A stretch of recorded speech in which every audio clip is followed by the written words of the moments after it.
సంస్థాన్ నారాయణపురం మండల కేంద్రంలో TRS Yadadri Bhuvanagiri MP అభ్యర్థి మల్లేష్ యాదవ్ టీవీ 999 జర్నలిస్ట్ కొత్త బాలరాజు గౌడ్తో మాట్లాడుతూ ఎస్సీ ఎస్టీలకు సముచిత స్థానం కల్పించింది కేసీఆర్ అన్నారు. నన్ను ఎంపీగా గెలిపించండి, మీకు సేవ చేసుకుంటా అన్నారు.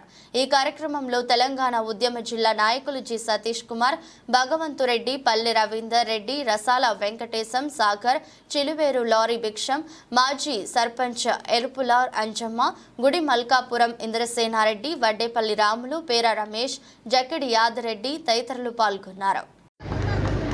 ఈనాడు ఈ భువనగిరి పార్లమెంటు బీఆర్ఎస్ పార్టీ అభ్యర్థిగా నన్ను ఆశీర్వదించి కేసీఆర్ గారు మీ ఆశీర్వాదం కోసం ఈ గ్రామానికి పంపితే మీరందరూ ఇంత పెద్ద ఎత్తున స్వాగతం పలికినందుకు శిరస్సు వంచి నమస్కరిస్తున్నాను. ఇవాళ రాష్ట్రంలో పార్లమెంట్ ఎన్నికలు జరుగుతూ ఉన్నాయి. 17 సీట్లుంటే 5 సీట్లు రిజర్వ్ పోతే 12 సీట్లుంటే 6 సీట్లు బడుగు బలహీన వర్గాలకు కేసీఆర్ గారు ఇచ్చారు. కానీ కాంగ్రెస్ పార్టీ ఈనాడు రాష్ట్రంలో అత్యధిక జనాభా ఉన్న గౌళ్లకు ఒక సీటు ఇవ్వలేదు, గొల్ల కుర్మలకు ఇవ్వలేదు, పద్మశాలీలకు ఇవ్వలేదు.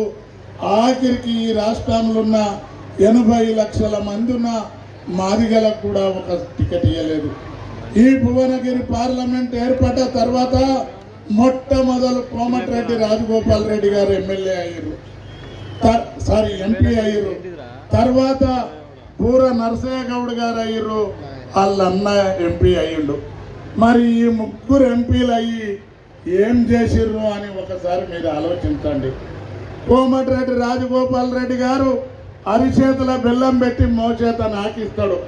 కొంతమందికి పాపం కాళిమాకు లేవడితే ఎద్దుగిట్ల మెడ దాని కిందికి పెట్టినట్టు గొర్రెలాగా ఉంగితే కాండవాలు కప్పి తోలిస్తారు. పాపం ఈ నారాయణపురం, ఈ నల్గొండ గడ్డ బాగా పౌరుషాల గడ్డ.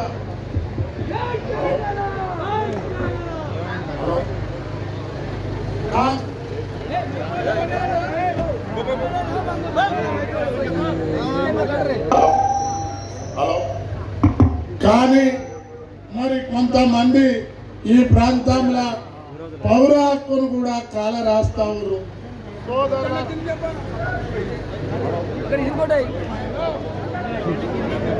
హలో,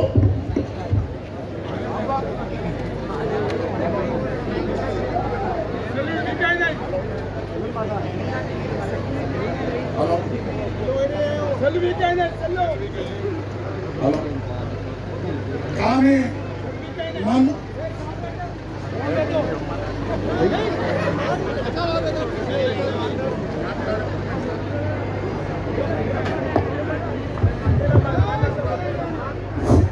ఇల్లోడు కాంగ్రెస్ వాడు జరిగినట్టుండేవారు. కాంగ్రెస్ వాడు ఏం జరగలే, మైకు తప్ప పొరగల్ల తప్ప మాట్లాడారు. కాంగ్రెస్ వాళ్ళు అవేం కాదు.